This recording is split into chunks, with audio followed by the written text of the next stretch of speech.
everyone, my name is Elena Urioste. I'm a violinist and I'm coming to you from the first virtual Benedetti sessions. So this is one of my first virtual tutorials on the violin ever, so I hope you bear with me as I figure stuff out. Before we get started today, I wanted to mention that I hope you've all had a chance to check out some of the warm-up videos. I know this is a lot of playing, a lot of work that you guys are all doing these weeks, so it's really important to prepare the body, prepare the mind, just get into the right kind of vibe. So definitely make sure to check out the videos. And also, if you are studying with a private teacher, of course, continue to check in with them, take your lessons, do what they say. This is merely meant to supplement, to add to your regular life in music. So today for the Tallis, the Vaughan Williams Fantasia on a Theme by Tallis. I can never say that. Fantasia on a Theme by Thomas Tallis. I wanted to focus, it might seem like a really easy small section, but I wanted to focus on the beginning until letter C. This is for the second violins, Orchestra 1. It doesn't look like we have a whole lot to do, but there's so much that we can discuss in terms of breathing, how we get our bodies ready to play this sort of really soft, floaty music. And it's all things that, of course, can be applied to the rest of this piece and a whole bunch of other pieces. So hopefully you can bring it into your violin playing in general. So I have mentioned in some of my other videos that I'm very into yoga. I'm a yoga instructor. And so I like to think when I'm playing the violin about how I can bring as much yoga into my playing as possible. So that doesn't mean like standing like a pretzel or playing on one foot. But what it means to me is really focusing on my breath, breathing mindfully and consciously, and letting my breath kind of dictate or encourage my violin playing. So we'll do a lot of that in this session to kind of set the stage for this Tallis. So the first thing I would like to do is actually a breathing exercise. So you can have your violin in your hand if you'd like, but I want everyone to just close your eyes for a few moments. You can rest your other arm down by the side and just notice how your breath feels as you begin to take a look at this music.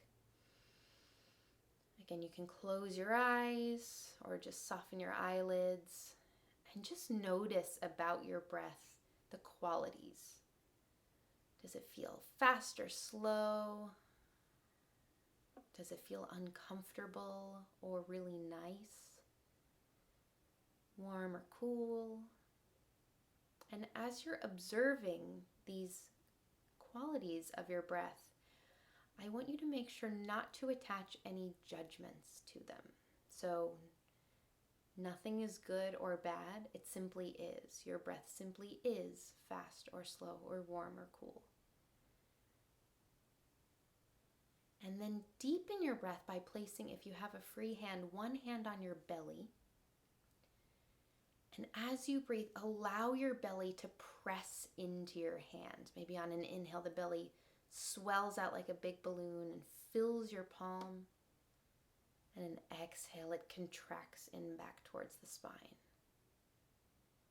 Keep breathing like that, just carving out a bit of space, bringing awareness into your breath so that when we start adding our violins and bows, we are breathing. The flow of breath is there and it will help our sound. Take a couple more big breaths.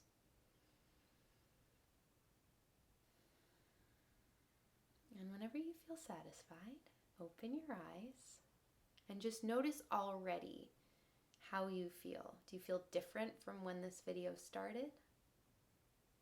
Maybe you're more excited to pick up your violin. Maybe you just feel a little calmer, better, more chilled out. These are all really good things in general for violin practice and performance, but especially for music that's so intimate and quiet and lovely like this. Okay, so keeping in mind that nice deep belly breathing, I want you to simply raise your violin up And keep breathing. Take a few more breaths now with the violin and notice actually whether you've automatically chased it with your chin. Actually, everyone, put the violin back down. Inhale and just raise your violin and rest it on your shoulder. Nice. Take a few more breaths here.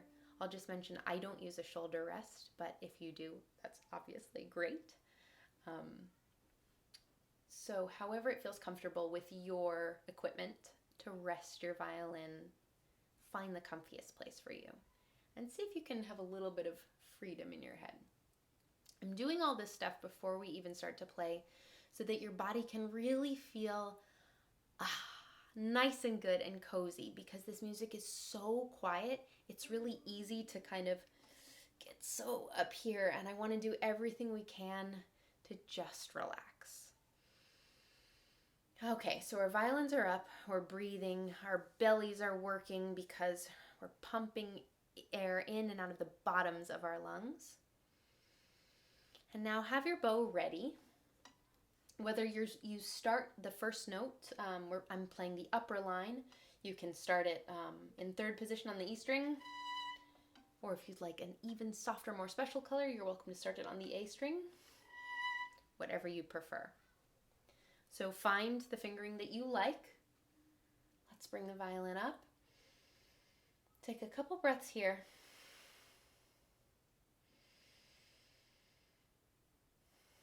And then let's put the bow to the string. Take a couple more breaths here. And then I want you to start an inhale and then play. So like this.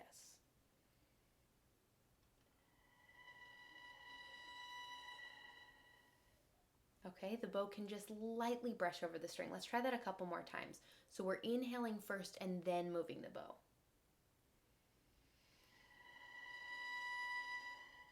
One more time. Exhale. Inhale and play an up bow. Nice. Now let's try the opposite breath. Let's take a full inhale and then exhale. We'll start to play our up bow. So bring the bow to the tip.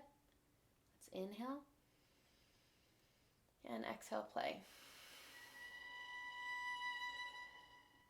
Does it feel different? Notice any changes. Inhale, exhale.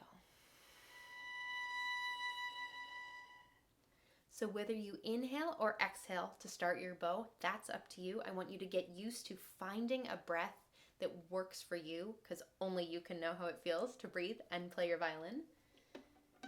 But what I really want you to take away is to let the breath start the note. How many people get nervous before they play? I do. How many people's bow shake sometimes?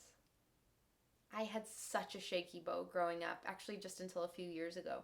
And breathing is the number one thing that has helped me calm my heart rate, so that calms my hands, and then my bow doesn't shake anymore. That's not wood, but I'm knocking on it anyway. So let's try that one more time and we'll go on. Inhale or exhale, just breathe.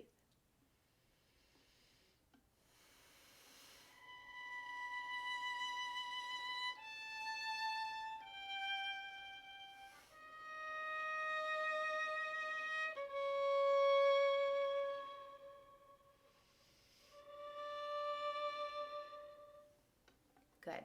So I want you to notice the difference between playing while breathing and not playing while breathing. So now what I want everyone to do is take an inhale and hold your breath and then try and play those first two measures.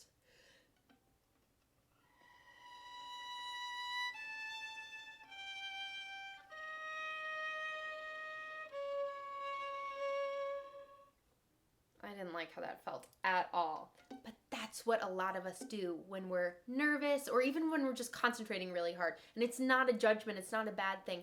Many of us have never thought about breathing because we're not singers, we're not wind or brass players, so we don't need our air in order to make sound. But the more we can use it, the better it feels, I promise. So now I'm going to try again, breathing in all sorts of different ways. I'm going to try it a couple times, and I encourage you to do the same. You can pause the video at any time, by the way, and try these things. But noticing how it affects the sound if I'm taking an inhale or if I'm taking an exhale.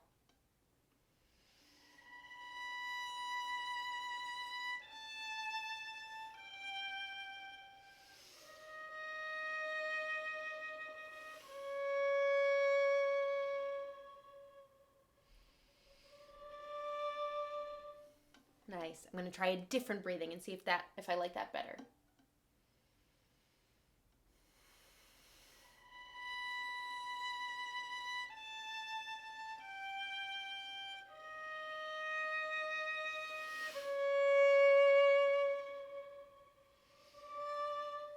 All right.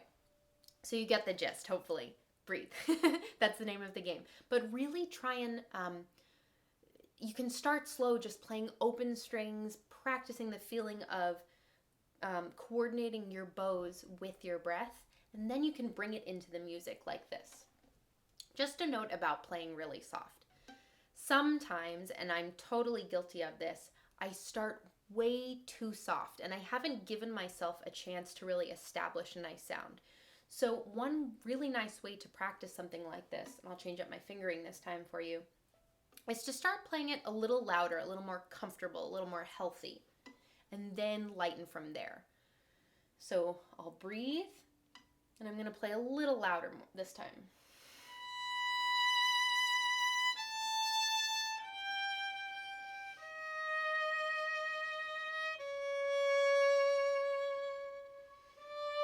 And then you can make it a little bit lighter. So how do we do that? A little bit further from the bridge, maybe a little faster bow speed, maybe one or two fewer hairs. So actually this is a good time to mention, even though the bow is this incredibly complex and beautiful thing, scientifically, actually, there are a limited amount of things we can do to change the sound. We can add more weight of our arm or less weight. We can play faster or slower bows. We can play nearer to the bridge or near to the fingerboard. And the number of hairs. I'm sure there are other ones, but those are kind of the 8 basic options we have. Heavy, light, fast, slow, near, far, more hair, less hair.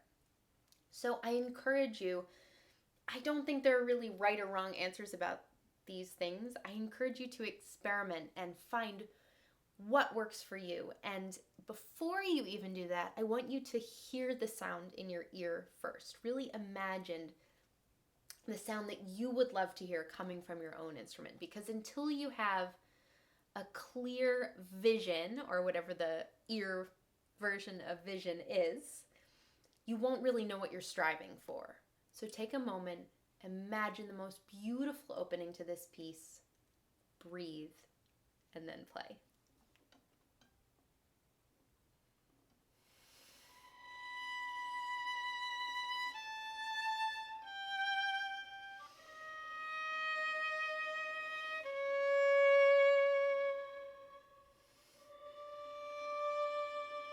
Good, and now as we play this really long note, we're of course listening to the other sections, the lower sections, the pits and the bass and cello, etc.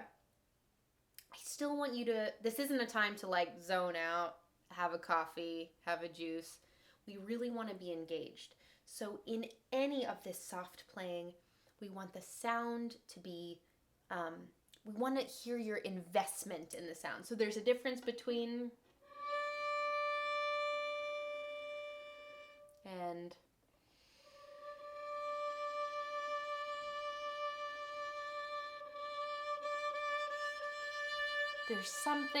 there's contact, there's presence in the sound. So again, this might be for you to experiment with all of those eight options I mentioned. And then the left hand also, we want the left hand to be alive through this whole thing. So, of course, this is like a very pastoral, open kind of sound, but we still want it to have a little bit of electricity floating through it. So I would recommend a really small vibrato, just quivering around the center of the pitch. And just keep it going if you can.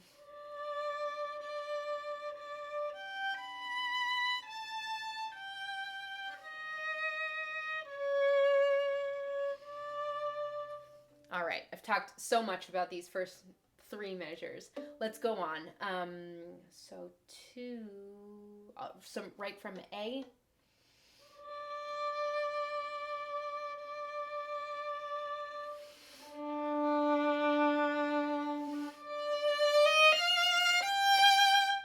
So I'm sure you can hear me breathing a lot. I'm going to do that. I'm even going to try and exaggerate it throughout these tutorials to make it, to make you know that it's okay to breathe. It's preferable to breathe. And it really helps both our bodies, but also the music. So I might take a breath before crossing down to the lower D.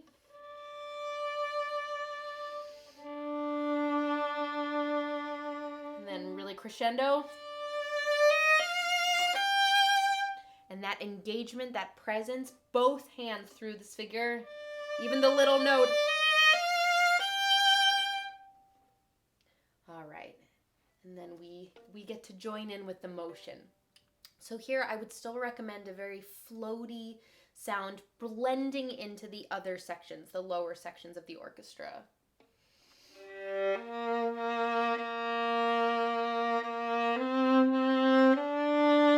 Sorry, that wasn't very in tune. I'm going to do it again. That's not the right note.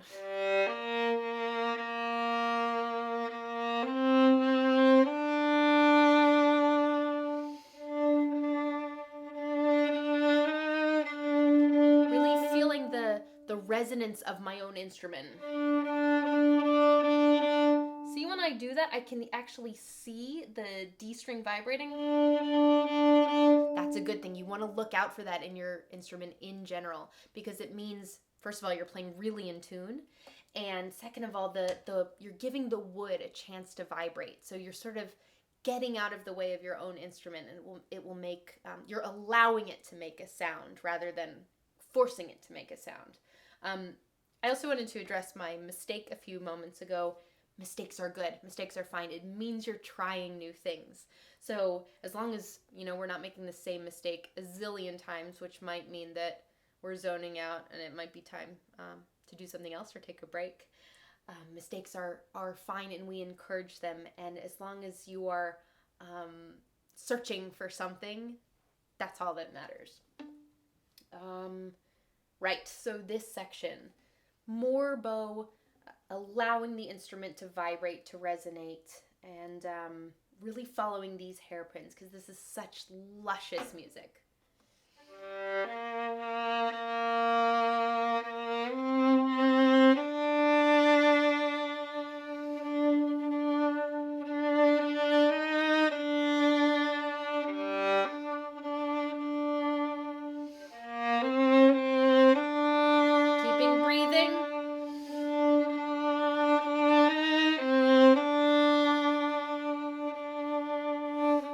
Really sustain now.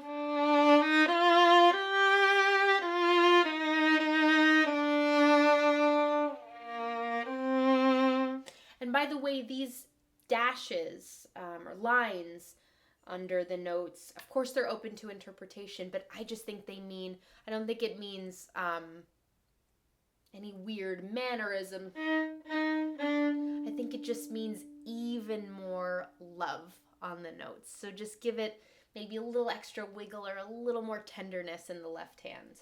Right hand. I don't know my right from my left. I'm going to start the fourth of B.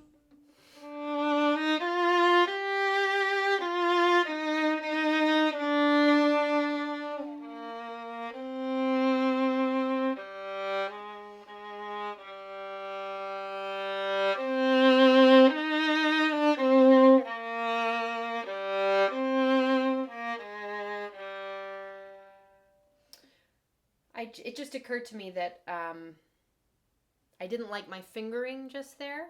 Fingerings are another thing that it's really good to experiment with, especially if right now we're not seeing our teachers as much as we can, even though that's still really important.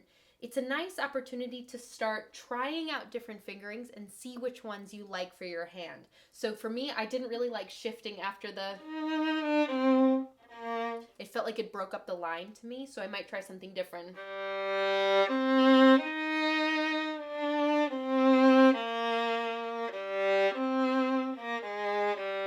I mean, there's a million things I could do.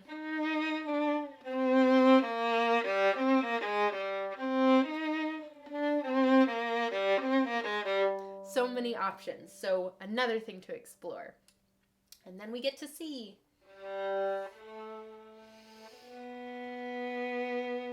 And then I thought all of these 16th notes, or wait for it, semiquavers. Did I get that right? Semiquavers. I thought we would do next time because there's such a lot we can talk about with string crossings and making lines and contours throughout moving passages. So, to summarize, breathing, breathe, breathe, breathe, breathe, breathe. I would recommend before any time you pick up the violin, take a couple breaths and just clear out that space inside of you so that everything feels more expansive, calmer, less shaky, more steady, just nicer. Breathe, experiment with breathing, listen to the resonance of your own instrument, and really, before you make a sound, envision the type of sound you wish to make with your violin. Just having a sound in your ear will make all the difference in the world because it means you have a goal, something to work toward, look forward to. That's what I meant to say. So as I said, please continue your lessons, continue your practicing. If you have any questions, please feel free to reach out to me or to Nikki or to the foundation if anything I said wasn't clear or needs more explanation. Feel free to post your practice videos online. You can tag them Practice with Elena, and do your warm-ups, relax whenever you can, and do have fun. And I will see you soon.